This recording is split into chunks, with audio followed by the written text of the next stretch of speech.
Shifting focus now, people crave power, and once you're at the very top, one would like to cling on to it until the very end. We have seen how several world leaders continue to cling on to their positions of power. Some continue to rule for decades and only leave when they are forcibly removed. But today, the world saw something unusual. A popular Prime Minister is relinquishing her position. Yes, you guessed it right. We're talking about New Zealand's Prime Minister Jacinda Ardern. Now, holding back tears as she made her declaration, the 42-year-old politician said that she had next to nothing left in the tank, and it was time to step aside. The responsibility to know when you are the right person to lead, and also when you are not. I know what this job takes, and I know that I no longer have enough in the tank to do it justice. It's that simple. During her time in office, Ardern has not been afraid to break the mold, becoming the first Prime Minister since Pakistan's Benazir Bhutto to have a baby in the job and then take maternity leave.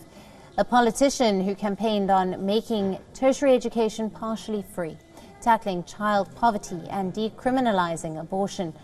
Ardern has also called out blatant sexism in politics. In November last year, Ardern hit back at a reporter when he asked if she and Finland Prime Minister Sanna Marin met because they share similarities related to age and coherent political journeys. My first question is, I wonder whether or not anyone ever asked Barack Obama and John Key if they met because they were of similar age. We, of course, have a higher proportion of men in politics. It's reality. Because two women meet, it's not simply because of their gender. Reacting to the resignation, former New Zealand Prime Minister Helen Clark said that it is a sad day for her country. Clark said as a woman who had held Ardern's job from 1999 to 2008, she understands the pressures the position entails. I was really sad when I woke up in Davos and heard about the resignation. Jacinda has done an incredible job for New Zealand. She's positioned us internationally. She's led us through significant crises in New Zealand. She's got a major economic and social policy legacy. It's a sad day for me to see her go. Jacinda's done a lot for our country. You know, she's been put up. You know, she's had to face a lot of drama and stress and strife. Was an excellent leader, and I'm devastated that she's resigning.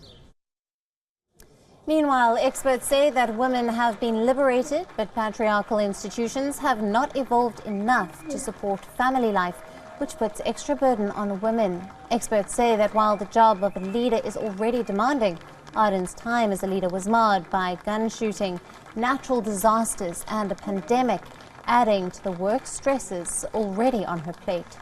While psychologists opine that it's very possible that Ardern's proximity with the incidents that plagued her time as leader, including the Christchurch shooting and the COVID pandemic, would have had a toll on her.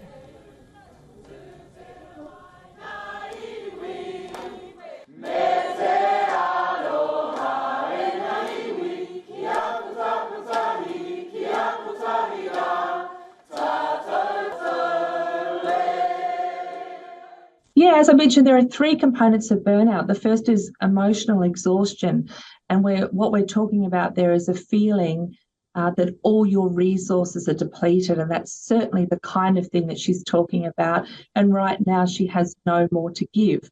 Well, it's interesting, everyone's jumping on the job stress bandwagon, but I think what she's pointing out quite clearly is that this is an incredibly difficult job. We can't imagine, really, I think most of us, what her job must have been like over the COVID years. And also, you know, a young mother who presumably bears a considerable burden of childcare responsibilities. She has a partnership, she has friends. Ardern won accolades in September 2018 when she was photographed kissing her daughter inside the hall of the United Nations General Assembly, the first such appearance by a baby in the organization's history. Ardern also won widespread praise for her response to the March 2019 Christchurch attacks, when a white supremacist gunman targeted two mosques during Friday prayers, killing 51 and seriously injuring another 40. Despite her high profile globally, Ardern's popularity had waned domestically, hurt by rising living costs, growing crime and concern about social issues. In the wake of her resignation, she has been lauded as a leader who brought grace and generosity of spirit to the job, particularly amid challenging political times. Behind the queue over there. Now, we were earlier joined by Chris Lynch from Christchurch, New Zealand. Lynch is a journalist. Listen in to what he has to say. You have to recall and remember that Jacinda Ardern was an extremely successful and very popular Prime Minister in her early administration, but that changed dramatically, of course. First, we had COVID-19, the global pandemic, and she was largely credited with helping New Zealand through that. But things did start to change, and you only have to look at the front pages or perhaps some of the polling results that have been put out in the last couple of hours. 80% are saying that she has made the right decision to stand down, and that's a poll of about 45,000 people. So, you know what they say about politics, it's a long time to be in politics, and even it's a week, but her popularity did really start to slide in the last 18 months, with people just getting sick of what can be described as the fake facade about some of the issues related to COVID-19 and so many other divisive issues in this country. We are now available in your country. Download the app now. Get all the news on the move.